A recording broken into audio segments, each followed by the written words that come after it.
Whakataka te hau ki te uru, whakataka te hau ki te tonga, kia mā kina kina ki uta, kia mā taratara ki tai, he hi ake ana te atakura, he tio, he huka, he hauhu, tihe mauri ora. Kia ora everybody, and thank you for joining us today for this awesome hui about workforce development and future readiness. We do have a wonderful panel today, and before we dive into that, I'm just going to do a little bit of housekeeping. So just so you know, the session is being recorded and it will be made available on the platform for people to watch post-event. So just keep an eye out for that if you want to share it out, or if you've missed some of it today, that's, it will be made available. Please keep your audio and video off. We kindly request that it stays off for the duration of this webinar. I don't think you should be able to turn it on, but just in case. We won't have time for a Q&A session today as part of this hui, but what we will ask is if you do have comments or patai, just put it in chat. We will present that to the panelists at the end of the session, and we'll give them an opportunity to respond, and we'll post those responses as part of the post-event wrap-up. So you will be able to have your patai and thoughts and comments responded to. And just so you guys know as well, we do have another event coming up on the 18th of June with Chris Sullivan from Springboard Trust about careers leadership development and how they are working alongside career staff and school leadership to weave careers into the school strategy. So that's another awesome hui that we've got coming up. So enough about that sort of stuff. So my name's Nish. I'm the Community and Engagement Manager for EPIT, and with me is the amazing Dr. Lynette Reid, and I'll pass that arco over to her for her intro. Kia ora whānau, thanks for joining us today. Ko Waio, ko ke apa po te maunga wai mo ko te awa Ngāti Kanohi, tōku iwi, no whangara mai tāwhiti ahau, engari e noho ana au ki Onehonga. Ko Lynette Reid tōku inga, no reira, tēnā koutou, tēnā koutou, tēnā rā koutou katoa. I'll hand it back to Nish. Kia ora, Lynette. Thank you for that. And it's a pleasure and privilege for me to work alongside someone of your caliber. So I'm just going to do a short intro for each of our wonderful panelists that we've got today. They're all friends of EPIT, and we are lucky to have them here today with us. So starting with Pascale. Pascale's journey began in education, teaching high school in France and the UK before moving to beautiful Aotearoa, New Zealand, and in the shift, it opened her eyes to how entrepreneurship can serve community development in meaningful ways. Pascale believes deeply in creating spaces where young people can explore their potential and build the future they envision. As founder and GM of Stand Tall, she works alongside like-minded people to create conditions that help all young people access entrepreneurial skills and mindsets. Whether she's facilitating programs, mentoring emerging leaders, or championing startup weekends, of which she's a genuinely huge fan, Pascale is energized by moments of connection and discovery. Her work focuses on equity and well-being outcomes because she believes everyone deserves the chance to thrive. Kia ora, Pascale. Thank you for being here with us today. Next, we've got George. Born and nurtured in Vaea-Niue, George was literally raised by a village alongside his grandparents and sisters. He grew up immersed in the values of collectivism, service, and humility. In the 1980s, he migrated to Aotearoa, New Zealand with his grandparents and sisters in pursuit of education and opportunity. At the heart of who George is tangata whakawhakao, a servant. His lifelong commitment to whakawhakaonga, servantship, has shaped his work across social services, education, community development, thinking as a systems, and systems evolution. He is driven by a passion for serving people and communities, always with the aim of uplifting and creating meaningful impact. Over the years, George has continued to grow his kete mātauranga, earning degrees in social work, public policy, business administration, and Māori development. Kia ora, George. It's a pleasure to have you here with us today. Jay. Jay has been involved in rangatahi-focused initiatives for over 15 years, which has led to mahi in various areas of educational, economic, career, and community development. He currently serves with multiple organizations, including Toi Kai Rawa, Stand Tall, Peron Trust, and Peron Trust, to create high-value growth opportunities for communities with a focus on entrepreneurship, education, and pathways in STEAM sectors. More recently, he's been involved in open source cloud initiatives with a focus on data sovereignty and increasing digital capability.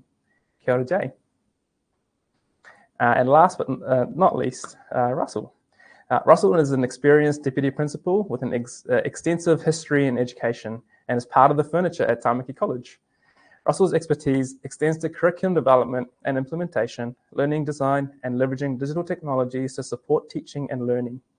He is currently responsible for teaching and learning across all year levels and chairs the curriculum committee with a key focus on transitioning students into internships and further study.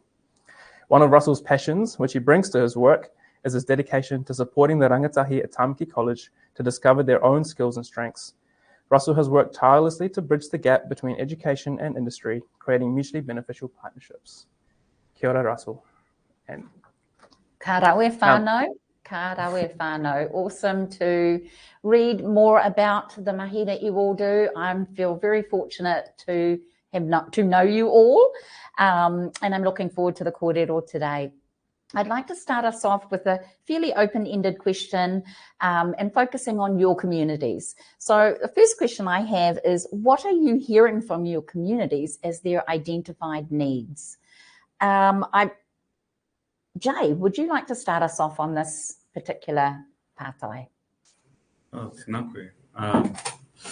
Yeah, as I was saying before, it's hard to narrow it down. We work across, such broad and diverse areas. A lot of our mahi is mostly across the wider Bay of Plenty region. I'm based in Tauranga Moana at the moment, but we work wider across Western, Eastern Bay, Central Bay, and then a lot with our communities in the surrounding areas too. So a couple of things top of mind is the lack of industry engagement. Being able to sort of understand and keep up with the sort of trends and trajectory things are going, and ensuring some of the learning and curriculum and that can translate back to what tauira getting on the ground. A lot of out in sort of more rural isolated areas, same sort of deal. Their economy might be a couple of shops around the road, maybe a bit of forestry, or maybe the local mill or that. So this could be, especially where digital equity is a big barrier, being able to sort of feel that they're connected and can stay across all the other opportunities that are wider can be a huge barrier. And I think a lot more desire to sort of bridge gaps between whānau, education and industry in general, so everyone can get a sort of, and communities in general, so everyone can get a collective idea in terms of what's sort of going on and how they can best orient and position themselves with the change too. George, would you like to follow? Are you? There's a bit of lag there. I think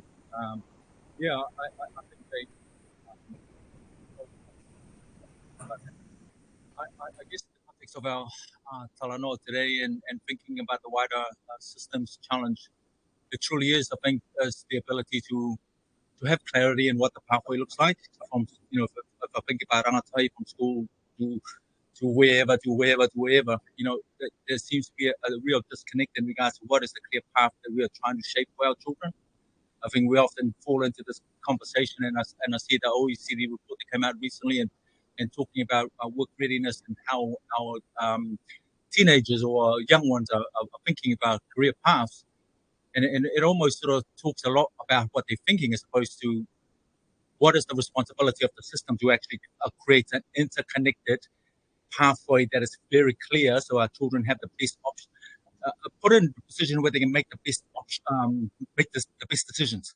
And I think we're still in that dilemma, wanting our children to do all of these wonderful things. And the biggest thing for my community here in Māngere East, and I think it has been for a long time, even for myself coming from Niue, is this constant drive for our school system, and it's just the way that it's set up, right? This is the wonderful thing about how systems were created once upon a time, that we're still funneling our children with the mental model of university.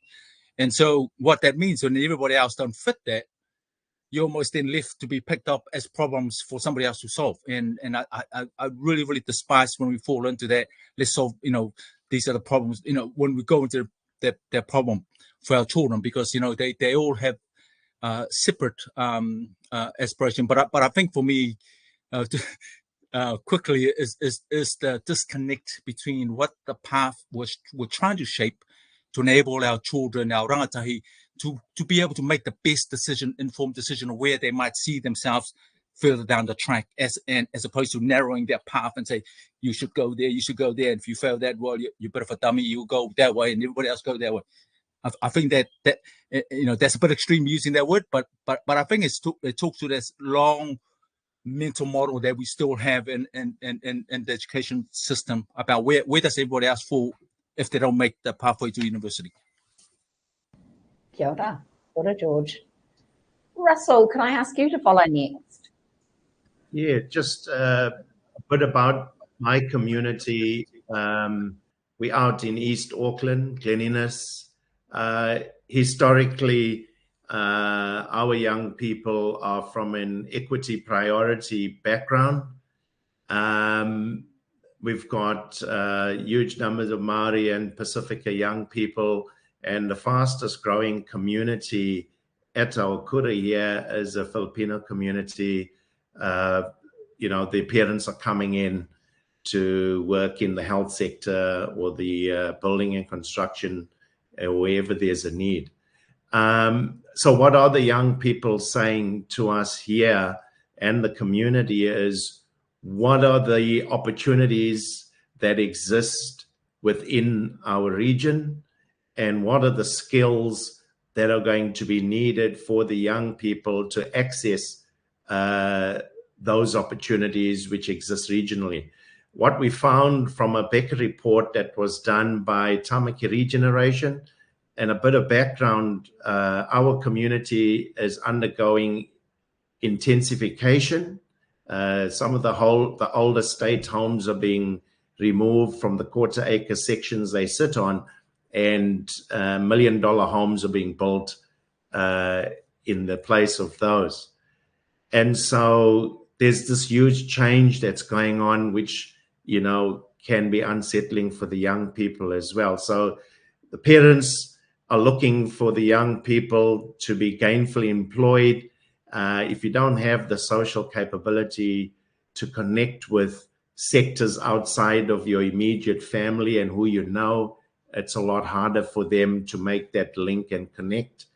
If they don't see themselves in those opportunities, that relatedness is hard to establish as well. So they're looking for more opportunities to connect with those industries and sectors, and with the people that look like them and sound like them, to make them feel related, and so they can pathway into those sectors as well.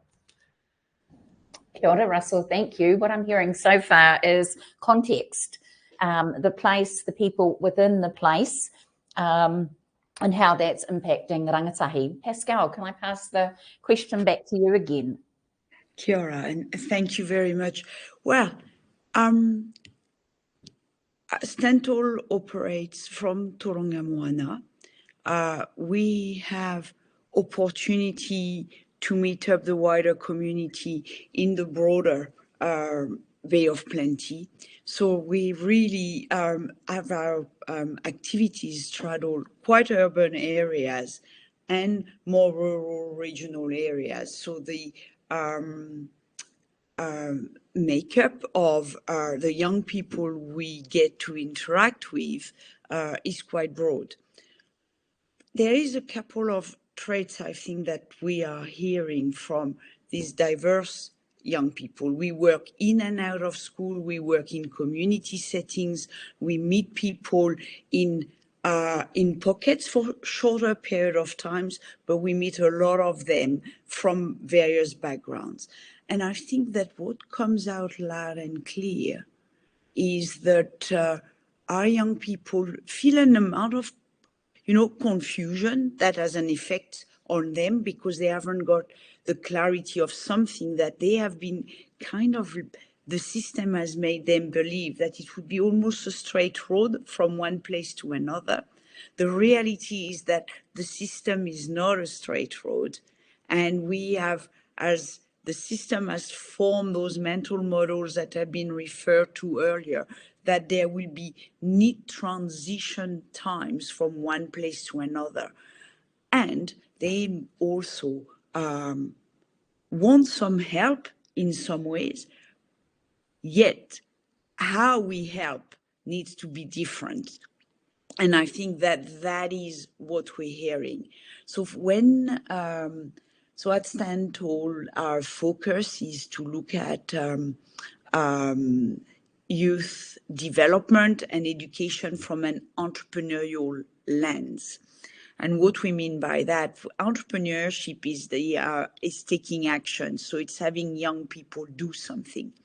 And it's through this doing something, should it be a project or business building or whichever the activity is, what we see is that when they can do, then they learn from that moment. And that's what stays with them. And I think that opportunities for our young people, what we are finding is like if they can experience and do and stay in it long enough, then they build the mechanisms in them to start orienting themselves towards where this point might be.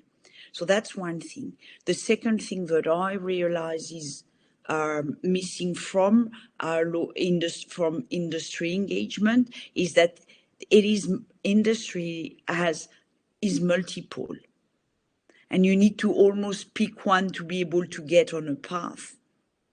So we know that our focus has been in trying to make broader connection with the tech sector that is in and of itself looking for more talent, and so thinking of other ways to engaging. Yet, what we find is that when young people do something, they learn something that they can apply. And I believe that what they are asking is for those transition periods to be lengthened. How can we experience work? How can we experience what it is to be in a different setting that is not either a school setting, a community setting, and for some of the young people who work with who are not in school and not in employment, they are in that pattern of thinking that there's nowhere to really go and to attach themselves to. And so creating those transitions and lengthening them by engaging more readily in the try and test time would be something that our young people are asking for. Kia ora, Pascale. Thank you so much. And for those who are wondering, Pascale is actually currently in France and it's 3 a.m. So her commitment to this kaupapa is unquestionable. And we did offer, like there'll be other opportunities. And she said, no, I want to be part of this, which is just awesome. Thank you, Pascale.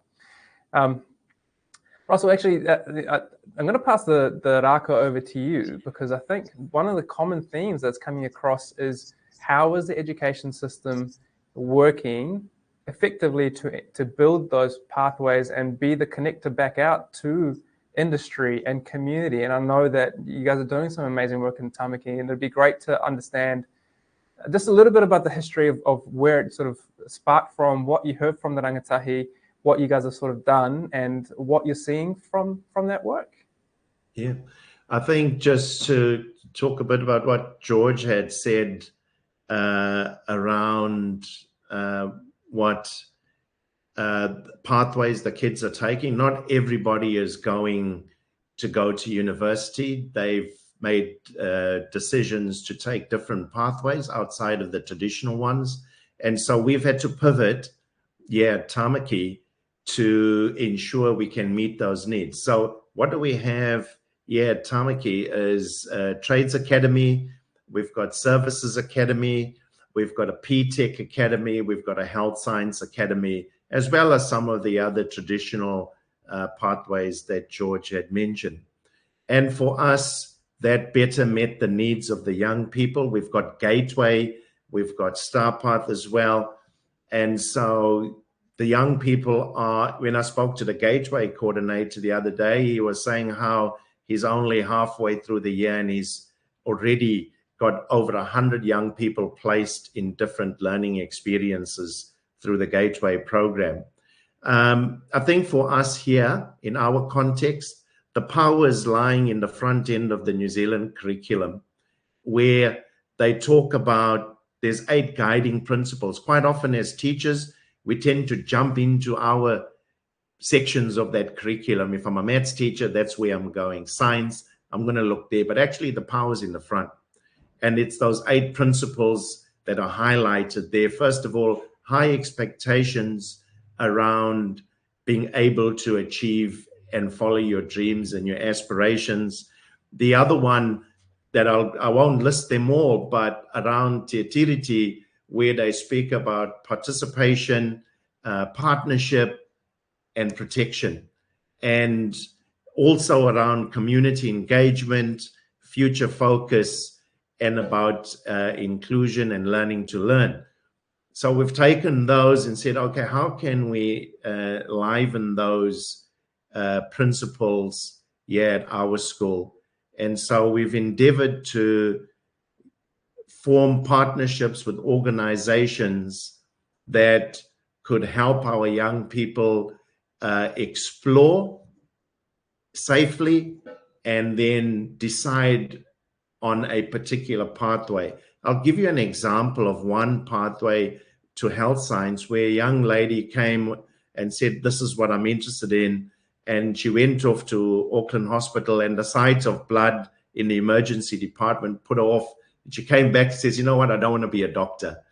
But she still stayed in the social science area. And today she's got a PhD, but working outside of the medical field and more in the social space. So that's an example of how these partnerships and pathways are supporting the young people to make more informed decisions at school. So yeah, so that's the work that we're doing here in our context, is to change the way we've been doing things in the past to better meet the needs. One of the other things we're doing is project-based learning, because that gives us an opportunity to practice self-determination theory, where, you know, the 3 principles there talk about competence. How are we going to get competence in a particular pathway? Is by putting the students into that context where they can learn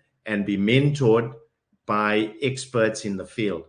One of the things that we've done is partnered with a company, a local company, Buckley Systems, where our young people can go out once a week and spend time in that manufacturing environment to see if that's the thing that they want to do long term. And so I guess the challenge for us is, how do we find more of these employers within our region that can help the young people make these transitions into the different careers? And like Pascale had said, it needs to be lengthened. And so I want to probably later on look at youth apprenticeships and how might we find more partners to help the young people develop the skills that they want to develop, I guess. I hope that answers that question. There's so much we do here with our project-based learning and self-determination for the young people. Yeah, I could talk for hours, I guess, but I'll pass it back to you, Nish. Thank you. Kia ora. No, I think that's a great example. And I can see, George, you were nodding right through. So I'm going to pass that arco back over to you. And I think with your work in ConCOVE and even your work within systems change, I think you probably got a few insights you're able to share with us. Kapa and share. I'm getting a sore head when Russell was talking, because my head was nodding all the way. I should just record myself and just, nod every time Russell talks, because I mean, his is a real life experience of this idea that we have in ConCOVE, that, how could we reimagine the world, but in the context of vocational education and the work that we're doing in the construction infrastructure. And when I think back about what I said earlier about the pipeline that we're creating for children, the opportunity for children to without fear go into things. And I really love what you said, Russell, about the young one who went into there to have a look, and hey, not for me. But far too often, right, we never give these opportunity for our young ones. And I really like too that, we didn't hear Russell say, oh, that was a huge failure. These are natural evolution of children. of rangatahi. You know, we have to put them in early places where they're able to bring their authentic self and find out for themselves through the exploration of those pathways. I think a really safe place to make some really good decisions. So that's why, you know, in essence, the why I'm nodding hard up, because I've really you know, the work and systems change that we talk about in ConCOVE often reflects back to our deeply held beliefs or mental models that holds a lot of our problems in place. We I think in this room collectively aspire to shift and change things for our children, yet we're still using very old traditional tools. If Rusell wasn't doing these things to actually create these sort of multiple pathways or opportunity for our children, he would have otherwise just deferred back to what the traditional methodology is, you know. And the traditional methodology is still the dominant, and I hope everybody can say, oh, no, George, you shut your mouth. That's wrong. Rusell is not an exception. That's a norm. And prove me wrong, because at the end of the day, what we're finding time and time again in our research, and particularly a piece in the veteran school. So the veteran school research started out with an inspiration from our Tāmaki, Catherine Hall, who traveled to places like Germany and came back with this idea of dual pathways, right? What would it mean if we were to celebrate education? That starts to shift our mental models. That however way, the pathway that our children choose, we celebrate those things, because the overarching success is for the community is around education. And then those kind of mentality and deeply held beliefs start to shift through those kind of things. Because what Rusell are doing, he's not only shift the mentality in regards to that traditional methodology of just funneling everybody to university, but he's actually created structural change to match his aspiration. And those are the real interconnected way that I hear him talk. And we do have a whole lot of pockets of excellence, dare I say. But one of the things that the research did come out that doesn't support the Russells of the world, I suppose, is the way that we fund. You know, the complexity and inconsistency in our funding system. And it's often, you know, when I think about one of the key structures that either excels or hinders progress, and believe me, Nish and Co, when I say this time and time again, people say, oh, I can't do anything because funding is problematic. Because at the moment, a lot of our funding is divided. So, you know, but what is the cohesive coordination of these things, as I see it, to actually then supports the visions that people like Rusell have and the schools like Russell's have, to actually put at the forefront the opportunity for children to not be underrepresented in the vocational education pathways, but to actually whakamana them and move them into places, like I said, without fear, to choose what they believe in line with what Rusell talked about, with what their community, in line with the aspiration, in line with the community aspiration. So those are some of the things that I think that are still upon us. And lastly, I just want to say too that one of the things that sort of talks to that way of thinking is what is the degree level apprenticeship work that we've done, you know, that we've done. And so that's about reimagining what could it mean if Rusell come back to you, if we're able to meet the needs of families and children, because one of the things that we have seen is that when it comes to really families struggling, when we have our rangatahi in places of learning, they sometimes forgo that opportunity because they have to go and help mums and dads, right? This whole idea that I like about bringing and revisiting the degree level apprenticeship is to earn or learn at the same time, right? So we need to design a system that we don't have, our children are not again put in this really, really difficult situation of thinking about their aspiration, but also needing to support mums and dads. So one of these things have to give. So what is the pathway that actually we can create that for win-win? You know, our society wins, and our sector certainly wins, because we need all of our rangatahi, particularly in the construction infrastructure, to come into that space.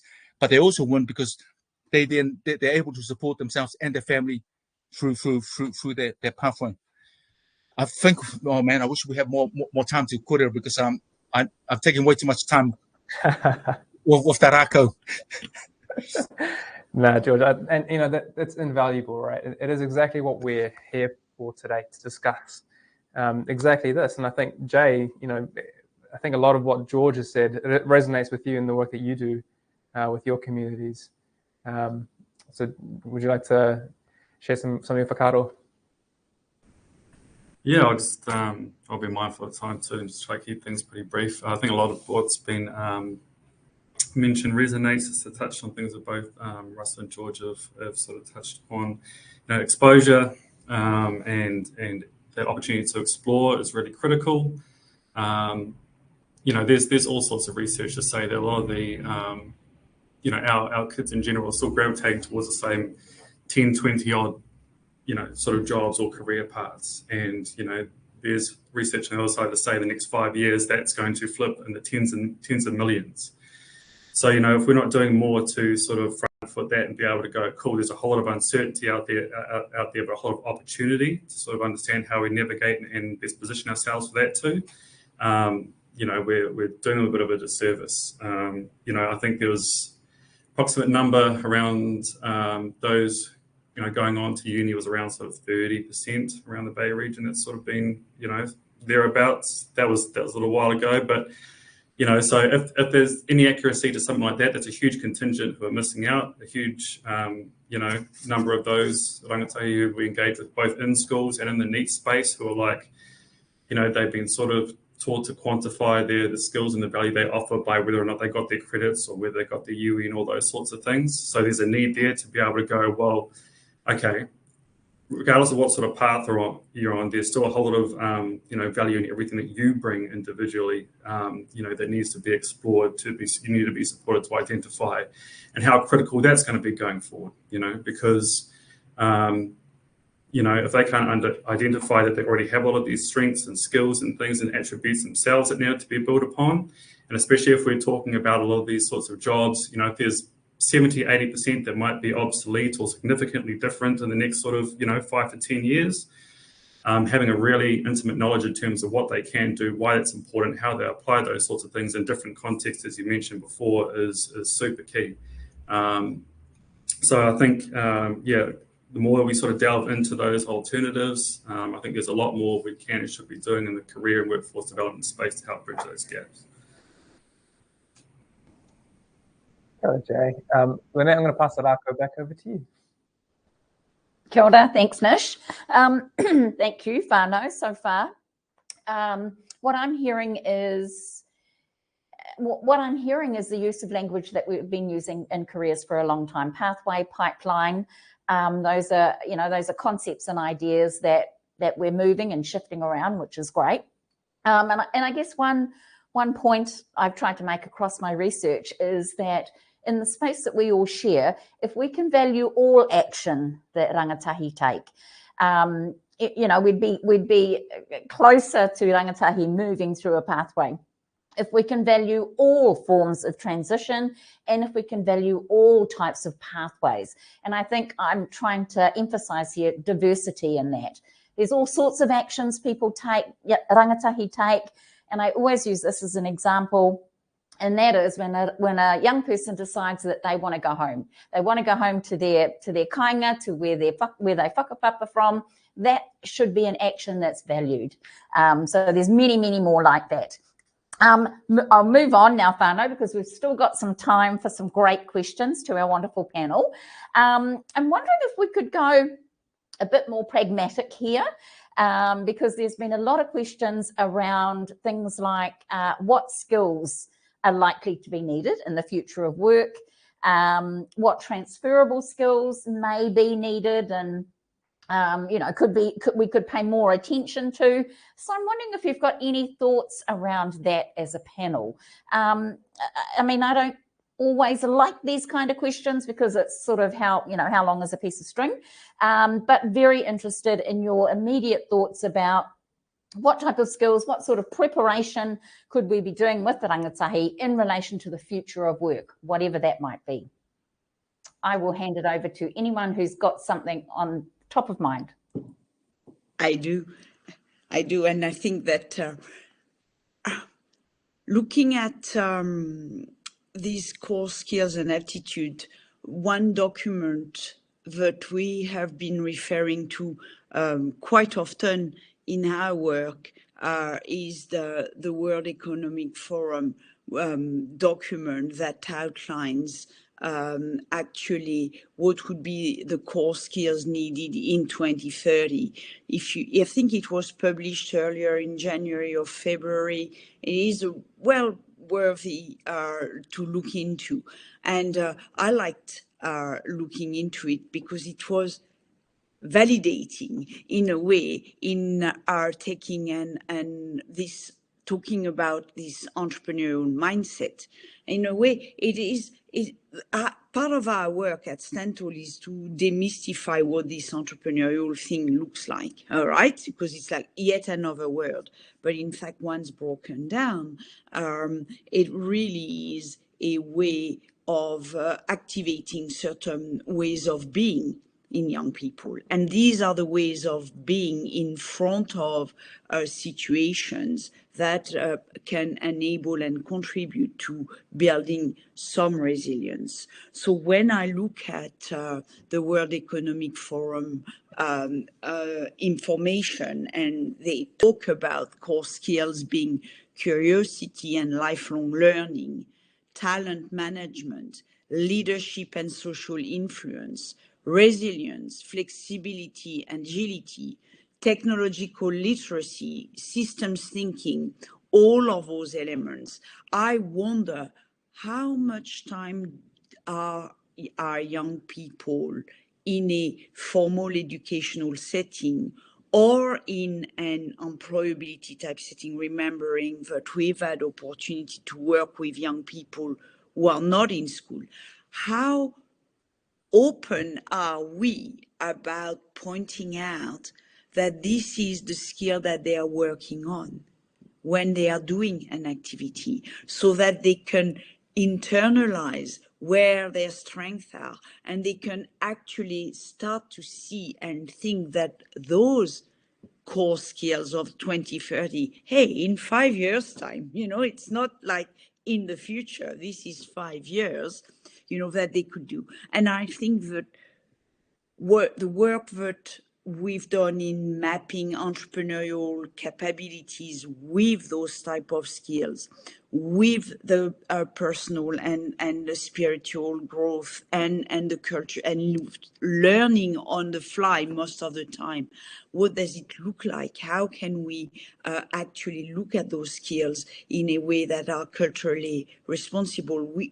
Wherever the cultural acknowledgement comes from, how do we learn all of this? So I think that there is a need for us collectively to look above the parapet around what the horizon looks like in terms of making a conscious decision on what is the language we actually want to use. Is the language of pathways still the correct language? I'm not saying it's not the correct language, but are we actually working on something that we cannot build because the path to something that is unclear is not there? Are we collectively looking at building the inner capability of our young people to find whatever way, wherever they start, to actually acknowledge and recognize that this is a place for them to be or to be not, and being able to create their opportunities from where they stand? And I think that there's an element there that comes back to me quite clearly, that I have maybe oversimplified in thinking like an entrepreneur is like, you will go with the opportunity, but you need to be able to see it and feel it and acknowledge it in order to go where it is. So yes, some of the further thinking, so not as pragmatic as you would have hoped, maybe, Lynette, in terms of commenting, but that's kind of where I am right now. Can I? Oh, you go for it. I was just going to say, I suppose, as you said, Lynette, there's a whole lot of and building around Pascale already talked about. I mean, this is the technological age, I suppose, the AI age, and So a whole lot of sort of consideration down those threads. And funnily enough, I can't help but return to the soft skills that we kind of require to accompany the technological age.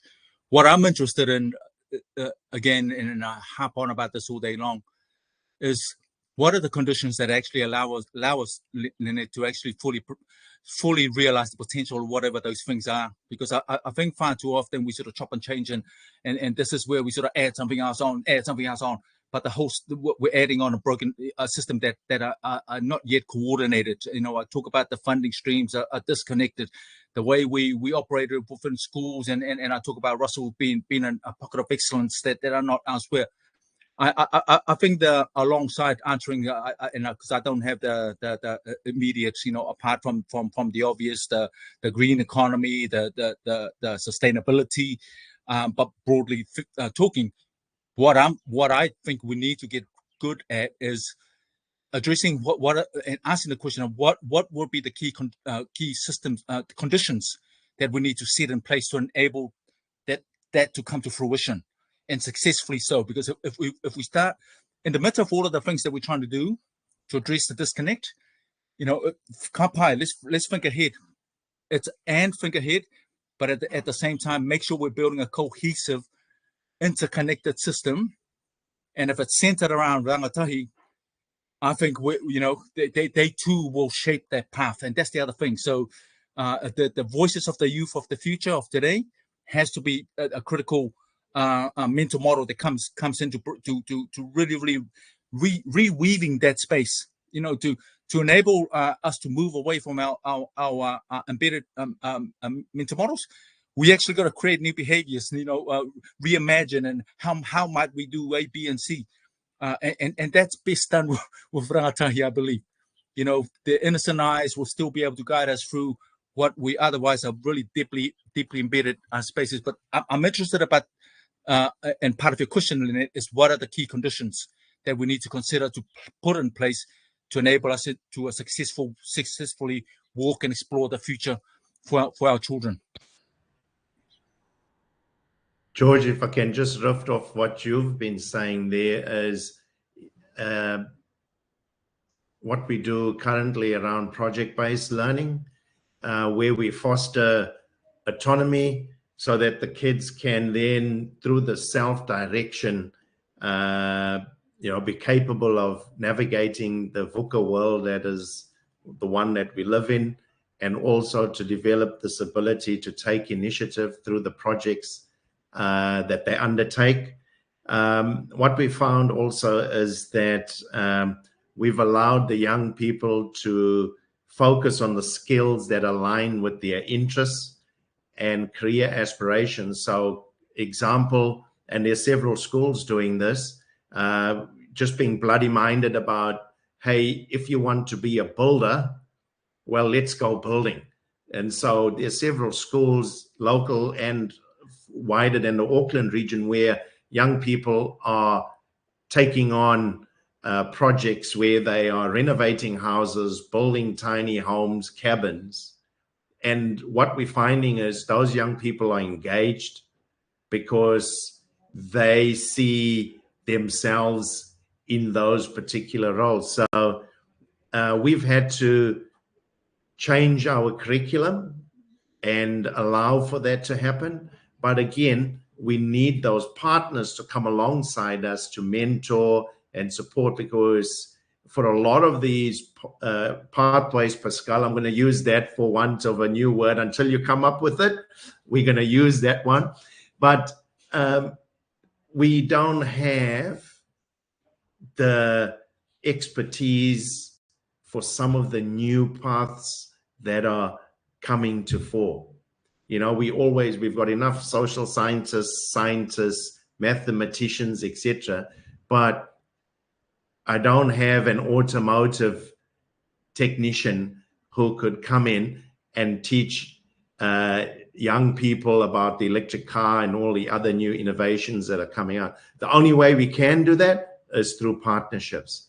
And that's why Buckley Systems and Fusion Networks are working alongside ourselves in tertiary institutions to provide the young people with those contexts that are real, the kids will develop those skills and then they'll move on to something else. I think one of your colleagues at ConCOVE, George Alexandra, was saying how they are open to, within the electrical industry, to allow young people to come in and work alongside experienced electricians to further support their development of the skill.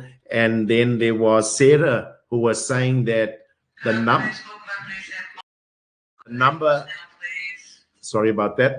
of people completing their apprenticeships is actually quite low, because they come in, develop a skill, and then they say, why should I do this entire apprenticeship when I'm quite happy with what I'm doing now? I can go and earn a lot more money doing this particular skill, whatever it is. It could be glazing or whatever, and they're happy doing that. And then they'll learn a new skill when they need to learn a new skill.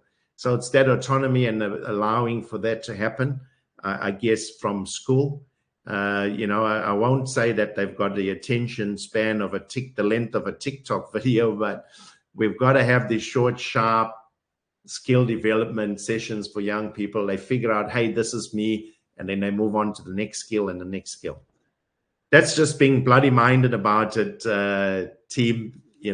If we're going to hit the bullseye of the right target, then we may as well allow for these opportunities and put them in place. Kia ora. Jay, I'm going to pass the mic over to you. We've got 5 more minutes. It's probably going to be the last bit of conversation, and an hour just isn't long enough. And Lynette and I have spoken about this, but the quality of the kōrero we've had today and your input is awesome, and I'm sure that from the feedback that we're getting in chat, it has been valued by the people here. So Jay, I'm going to pass the raka over to you. Kia ora. I'll try to blow through pretty quick.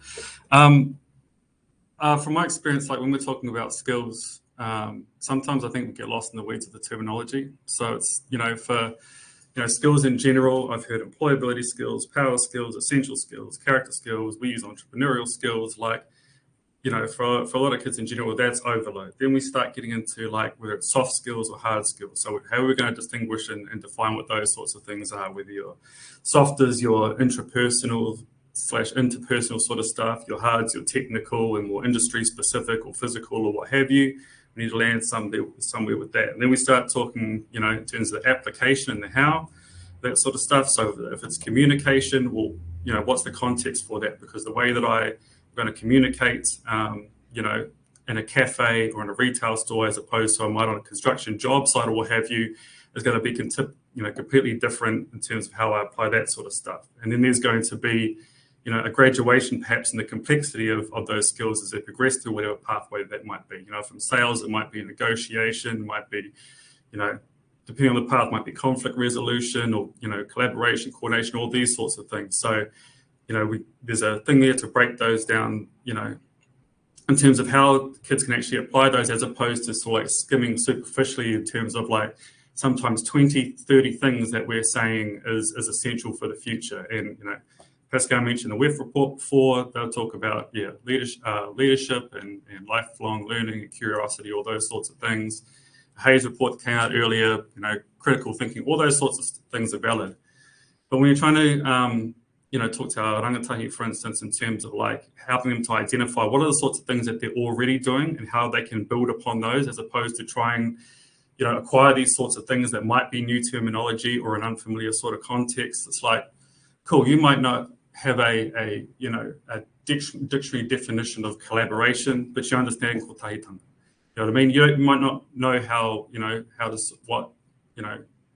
ideal customer service looks like in hospo, but you understand manaakitanga. You know what I mean? And even if you haven't had any mahi before, if you've been on a sports team, if you got to clean dishes and mop floors at the marae, if you've got to mow the lawns for the neighbours, all that sort of stuff has real world value that can be transferable and built upon and refined and honed depending on which path you choose to take too. So I think in terms of not just putting it on like the onus on our young people to identify those skills, but in terms of how we identify and facilitate that kōrero and understanding, needs to shift. And a lot of that has to be built upon the values and understanding, that sort of thing, in terms of guiding their future paths too, because, you know, they can have all the skills to pick all these sorts of paths they might want to do, but, you know, their values, their identity, you know, what matters to them personally and what sort of things resonate is going to ground a lot of that in terms of, you know, potential overwhelm of all these different opportunities we throw at them too. So, and on top of that, just get them playing, let them be hototu.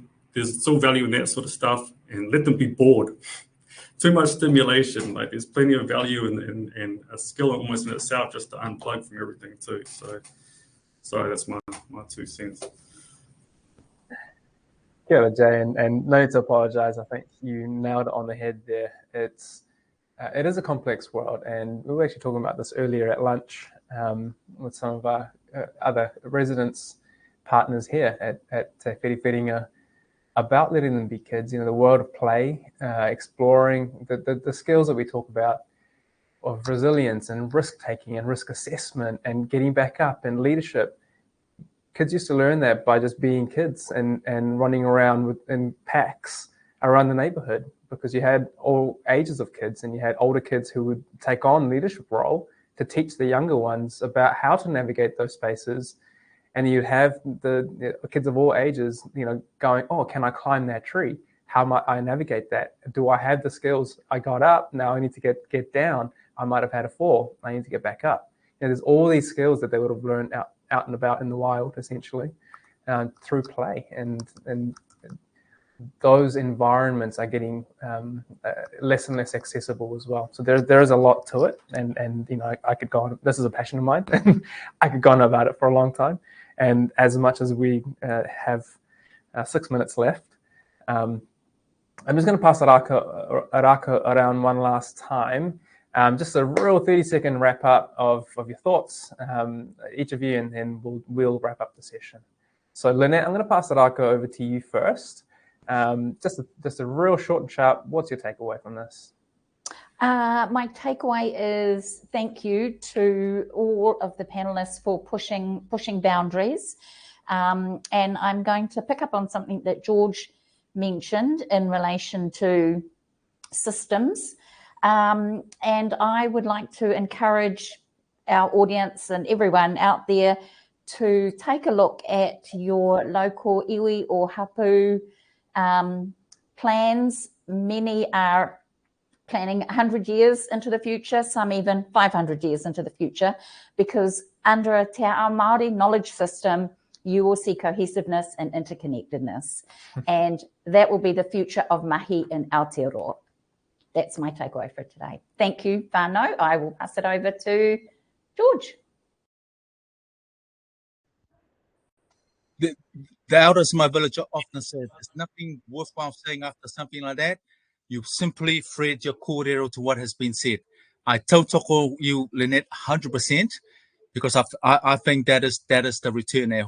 I think that these are the things, and everything that we've said, and Nisha put it in the chat, we really do need to understand this idea about leadership is really to get out the way when the right people are in the place to take, and those right people are the rangatahi of tomorrow. We need to create the opportunity for them to come through. But tautoko what you just said, Lynette, tautoko that.